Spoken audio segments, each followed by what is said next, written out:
habeenkii taariikhda ku beegneyd kowdii bisha 9aad 2014 waxay isweydaarsaday fariimahan Axmed Godane iyo mid kamid ah xaasaskiisa oo markaasi joogtay magaalada Kamsuuna taasi oo 90 kiiloomitir dhinaca waqooyi kaga beegan magaalada Kismaayo wax yar uun ka hor intii aanay haleelin ku dhawaad dhowr iyo 10 gantaal gaarigii seerafta ahaa ee isaga iyo laba kamid ah ilaaladiisu la socday Godane waxa uu ahaa mid aad u danaysan culayska amni ee dul saaran dhif mooyaane kuma uusan hadli jirin teleefanada waxa uu aanay adeegsan jiray fariimaha qoraalka ah fariin qaadi qof ah iyo haddii ay ka fursan weydo kulan toos ah waxa uu aan si joogto ah u bedeli jiray lambarkiisa iyo ilaaladiisa khaaska ah labadaba isaga oo ka taxadarayay inay noqdaan wax lagu aqoonsan karo ma dhici jirin in cid wejigiisa aragto mar walba rag badan oo joog leh ayuu amri jiray in ay sidiisa u labistaan sidaas oo ay tahay haddana markasta way fududay hay'adaha sirdoonka inay ogaadaan lambarka uu isticmaalayo Godane kaliya ta waxay dib u shaandhay jireen xiriiradiisii waxa kaydsanaa markasta teleefanada dadka uu inta ugu badan la xiriiro ilaalinta iyo ka warhaynta cid kasta oo lambaradaasi soo wacdana waxay sahlaysay in isaga laga soo dhaxsaaro sidaas ayaana markasta ku ogaan jireen lambarkiisa cusub waxaana intaasi u dheerayd shaqada uu hayay iyo maamulka hawlaha xarakadu ma aysan saamaxayn inuu markasta qarsoonaado taasina waxay u bandhigi jirtay in markiiba ka war helaan meesha uu joogo boqolaal basaasiina oo uu markasta shaqadooda koobaad ahaa dhammaadkii bishii July sanadkii 2014 Godane waxa looga maarmi waayay in uu tago magaalada Baraawe si uu u xalliyo khilaaf ba'an oo soo kala dhex galay qaar kamid ah hoggaanka sare ee kooxda khilaafkaasi oo ka dhashay xariga madaxii amniyaadka ee magaalada Baraawe Cabdiraxmaan Qanaas oo ay qaar kamid ah hoggaanka kooxdu ku eedeeyeen in uu xiriir la lahaa dad ka goostay kooxda sida Xasan Daahir Aweys iyo Afgaani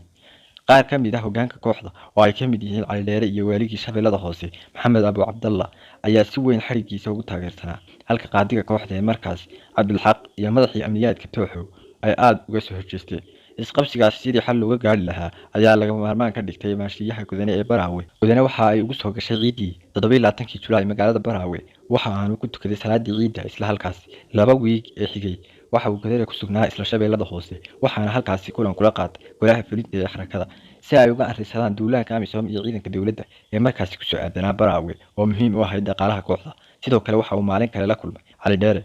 Cabdulxaq iyo Tooxow si uu uga hadlo arrinka Qanaas isagoo amray in la sii daayo Qanaas Cali Dheere iyo Abu Cabdallana ku qanciyay in ay farax ka qaadaan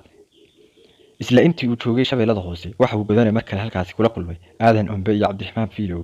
oo labaduba kamid ahaa madaxda shabaab ee gobolka Gedo kulan ka dhacay Hotel Colombo sida ay xaqiijiyeen basaasiinta dhulka joogay imaatinka iyo joogitaanka ay Baraawe ee Ombe iyo Fiilow waxa uu ahaa mid tusinaya joogitaanka Godane maadaama ay kamid ahaayeen dadka aadka ugu dhow Godane bishii September ay ciidamada amisom iyo kuwa dawladda Soomaaliya oo isgarabsanaya la wareegeen gacan ku haynta magaalada Buulamareer oo 60 kiiloomitir dhinaca waqooyi ka xigta magaalada Baraawe taasina waxay soo dedejisay in ay Godane iyo ilaaladiisa magaalada ka baxaan xilli ku beegan 12 barkii habeenimo Godane iyo ilaaladiisa ka kalayeysteen magaalada Baraawe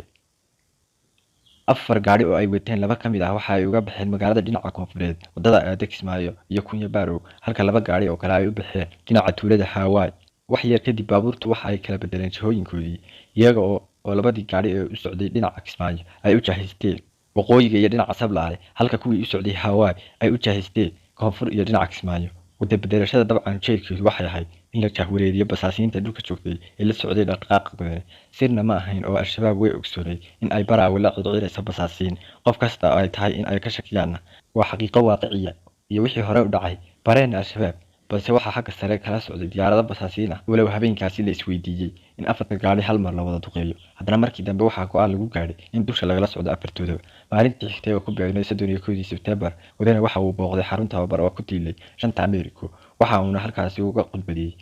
kulamana kula qaatay qaar kamid ah saraakiisha shabaab iyo waliba dad beeraley ah oo meesha deganaa xilli dambe oo galabnimo ah ay Godane iyo laba kamid ah ilaaladiisu waxa ay fuuleen gaari seeraf ah iyagoo u kalayeystay dhinaca magaalada Sablaale waxa ay salaadii maqrib ku tukadeen dhexda iyagoo halkaasi ku cunay xabxab ay soo siiyeen beeraleyda reer shanta Ameerika intaasi wixii ka dambeeyay waxa la shiday telefoon agagaarka Godane marayay markaas waxaana fariin qoraal ah loo diray telefoon joogay Kamsuuna kolkii la isku aadiyay telefoonka fariinta loo diray waxa uu noqday nambar hore looga aqoonsanaa haaska Godane waxaana sidaas lagu ogaaday in qofka fariinta diray yahay Godane gaarigaasina uu saaran yahay tani waxay uga dhignay dadkii dusha kala socday Godane fursad cajiib ah oo isa soo bandhigtay sanado badan ay sugayeen hay'adaha amnigu maadaama ay siyaasaddu ahayd in aan lagu beegsan madaxda shabaab meelaha shacabku joogo habeenkaasi uu dayacan yahay Godane oo dadku ma dhex jiro daqiiqado yar kadibna dhowr diyaaradood oo isugu jira kuwa bilaa duuliye ah iyo kuwa duuliye leh ayaa dul socday Godane iyo gaarigiisa waxayna ku dhufteen dhowr iyo 10 gantaal sidaas ayaa lagu dilay Godane